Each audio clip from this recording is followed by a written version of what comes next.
5.4 regular singular points. Given the equation in this form, we have said that if we pick a point x0 and we check the value of x0, the value of p at x0, if it's non-zero, then we say x0 is an ordinary point.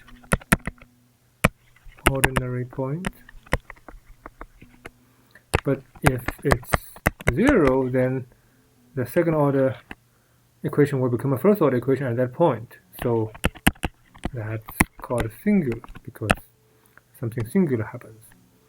And in general, singular cannot be solved using power series. So the singular equation, the equation with a singular point cannot be solved using power series solution. But there are some exceptions. Let's see the simple example. Let's say 2y equals 0. Okay, what is this? This is Euler equation, right? So do we know the solution? Yes, we can solve for it. Okay, let's try to solve it. Y equals x to the r, then you plug into the equation, you get x squared, and then you have a r minus 1, x to the r minus 2, x to the r equals 0. You can see, you can factor x to the r, then r minus 1 minus 2 equals 0. Then you get r squared minus r minus 2 equals 0. R plus 1, r minus 2 equals 0. So r equals 2 or negative 1. So you have y1 equals x squared, y2 equals x to the negative 1. Alright, so that's something we know. Now look at this equation. Is this singular at x not equals 0? Yes, because when you plug in x equals 0, you get 0. You get 0 here. So that means it's singular, right? Let's see what happens if you use power series solution. Let y be an x to the n, and then let's take its derivative. So what is y double prime? An n minus 1 x to the n minus 2.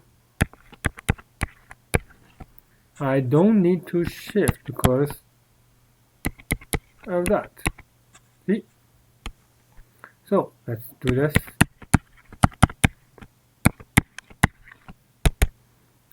Alright, so let's plug into the equation. An n minus 1 xn, then you see this 2y will give you that, and then this you can just combine directly. An and n minus 1 minus 2 xn, that equals 0. So that means an times this thing must be 0 for all n. Well, what does that tell us? That's not a recurrence relation at all, right? It's all about an itself. And this is something that we have just seen. Okay, what does that tell us? It tells us that if n equals 2, then tell us that this is already 0, so a2 is arbitrary. If n is not equal to 2, then that is non-zero, and that is also non-zero because n is not negative, right? N is always non-negative. So a n that is not 2, they're all 0. So this tells us that the summation here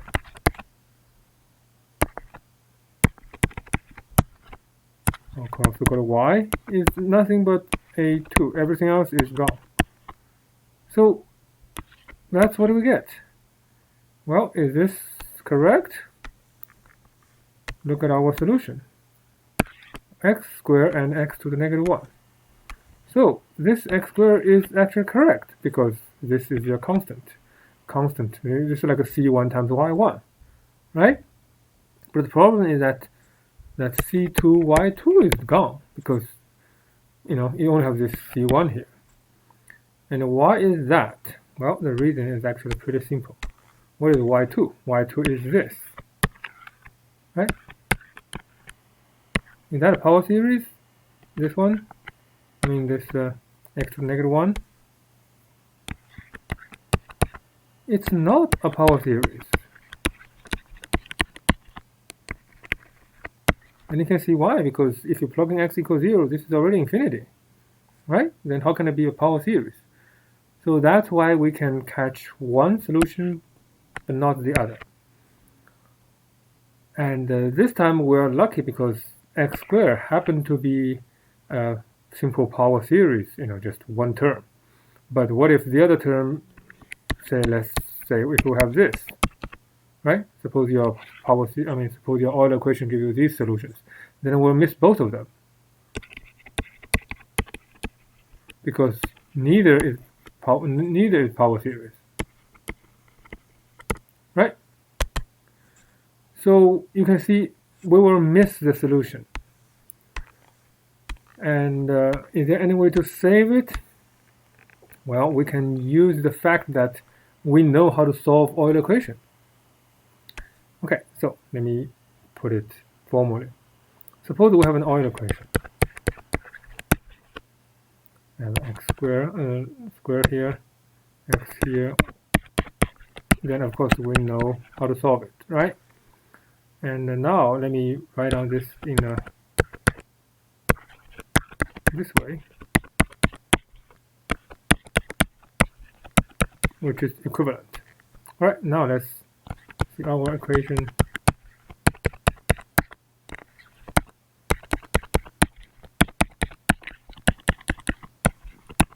Right, I also write down in a similar way. Q over P and R over P. If this equation and the Euler equation is similar, let's say they are the same,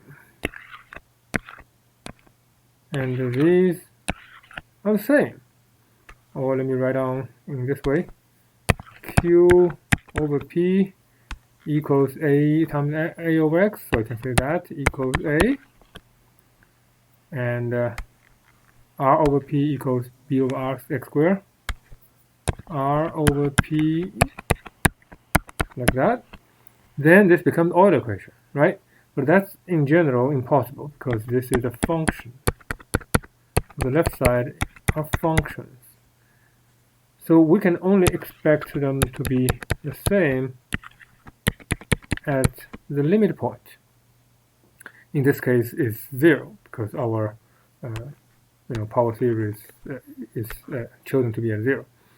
If this is the case, if both satisfied are satisfied, then we say the original solution, original function, this function, is very similar to the Euler equation. And we can use Euler equation to help us find out the solution. So we can say then we have a limit solution, so limit equation. And this limit equation is just the Euler equation. X squared x. So let me summarize what I just said. If your PQR would give you, PQR here, you plug in PQR into this formula. You take the ratio times x, you take the ratio times x squared, and then take the limit. You get two numbers, finite numbers. If these finite numbers do exist, then we can write down this equation and call it the limit equation. And we will find out next time that the solution to your original equation involving PQR is very similar to the solution of Euler equation written here. Okay, And so let's first make this a little bit more general. What if your x naught is non-zero, right? Then what do? Then all the change is you need to go to the other limit, go to the different limit. And when you take the limit, you also need to shift that, because the point is p is 0 at x naught, so you need to multiply that, not x itself.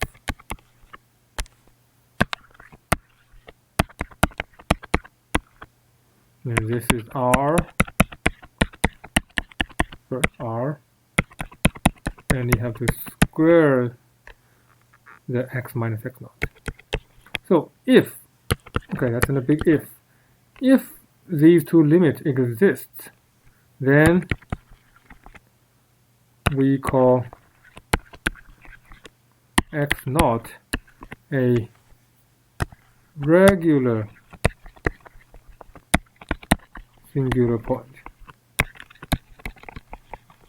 Regular is a good thing, right? If it's a regular, then we can do something. What can we do? We can write down, we can use the limit equation.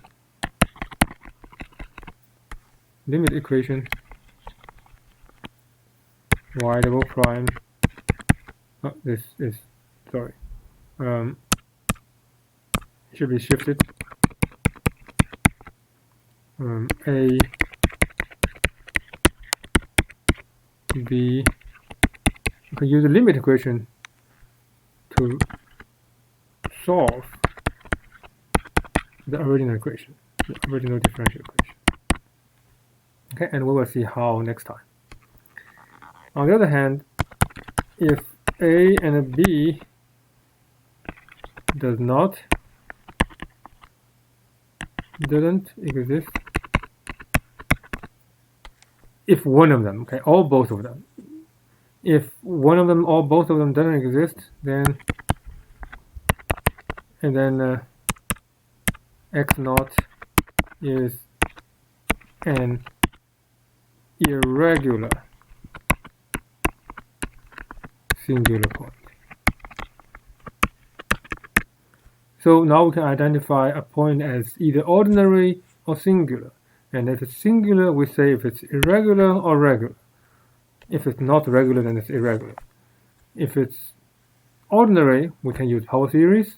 If it's regular singular, we can still use power series, but after we solve this Euler equation. If it's irregular singular point, then we don't know what to do. In general, we give up. Okay.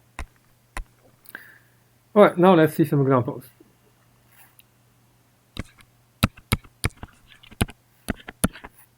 Suppose you have this equation.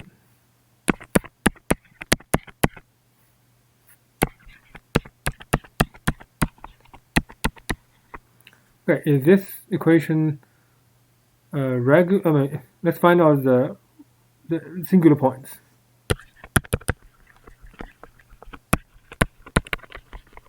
Okay, where are the singular points? Well, singular point means p is 0. So that means x equals 0, right? Because everywhere else it's an ordinary point. So is this point irregular or regular? Let's plug in the limit. X equals to 0, then q over p times x. What is that? We do the cancellation, so it's -5. That's good because finite. Second one is r over p and times x squared. You get that? Okay, that's even better. It's a 0. Oh, well, for us it means it's good. So it's regular. Okay, and we can even write on the limit equation. It's x squared double prime minus y prime is 0, so that's it. Okay, this is the limit equation. Well, we will need that later. Now, that's it. Now let's see another example. X squared 1 minus x squared y double prime plus 2 over x y prime plus 4y equals 0. Let's say determine all the singular points.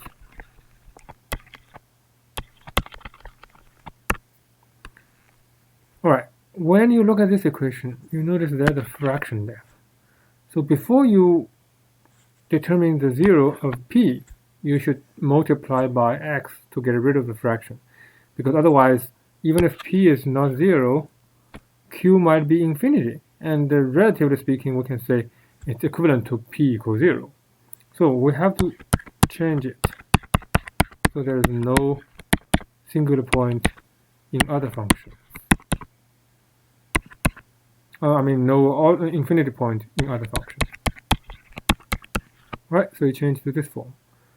Then you will see these will never be infinite. Okay, now, when is this 0? Either 0 or plus minus 1, right? So we have 3 singular points. Okay, now let's determine whether they are irregular or regular. Okay, let's do one at a time. Okay, let's find out the ratio. 2 over x cubed 1 minus x squared. X goes to 0, and don't forget you have to times it by x, because otherwise, it's going to be infinity because your denominator will be 0, right? Otherwise, it's not singular. Now you can cancel that, but you still have a 2 there, and then means you have 0 square in the denominator, so that's infinity, which means does not exist, which means this is irregular. Okay, so if you find out one limit does not exist, you don't need to check the other because it means it's already irregular. Now let's check the second one. You take limit to 1, then the ratio is still that, right? Yes, then you times the shifted limit, okay? Well, then you can do some cancellation. And this is x minus 1, this is 1 minus square, so if you factorize that, you will get x plus 1 with a minus sign, right? Because this equals 1 plus x and 1 minus x. So you can cancel that, get this, and then get x cubed. And then you can plug in the number 1. You get 1, negative 2, so you get negative 1, and that's finite. Okay, so that's good sign. Now let's check the other one. What is the other one? X cubed x 1 minus x squared, and then it's 4x. Oh, sorry, I need to multiply by x minus 1 squared. And then you will see you have some cancellation, x minus 1 again, and one of the x minus 1 is gone, negative that. So if you plug in the number, you will see this is 1, this is 1, this is negative 2, and this is still 0. So the answer is 0. Okay, that's good. So because they're both finite, we can say this is regular, right? And similarly, you can show that x naught equals negative 1 is also irregular, also regular. And let me tell you why. Oops, where did it go? Also regular. Okay, let me tell you why. Because all the difference is that this becomes negative 1, this becomes x plus 1. Right? Then cancel the x plus 1 with x plus 1. And denominator will have this left, and plugging the numbers you will still see it's finite.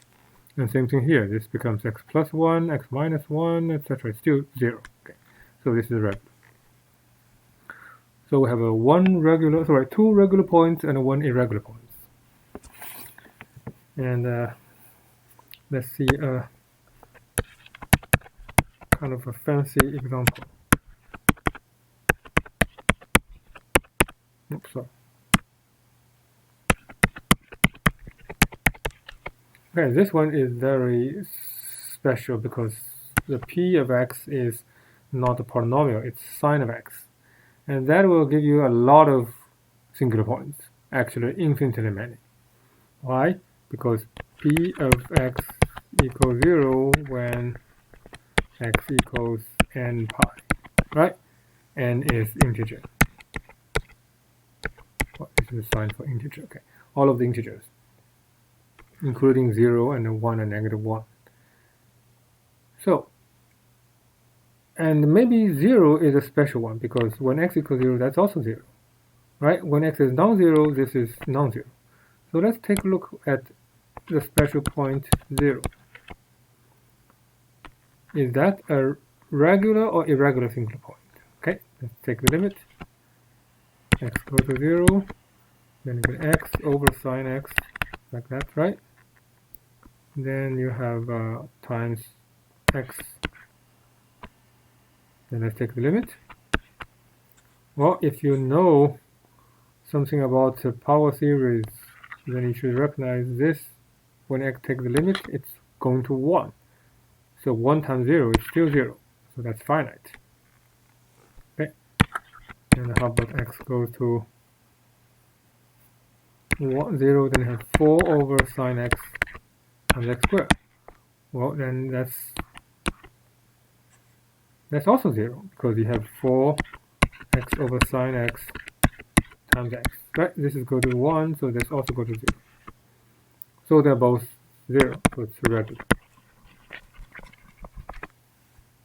Okay. And how about other points? X equals n pi, x not equals n pi, and n is non-zero.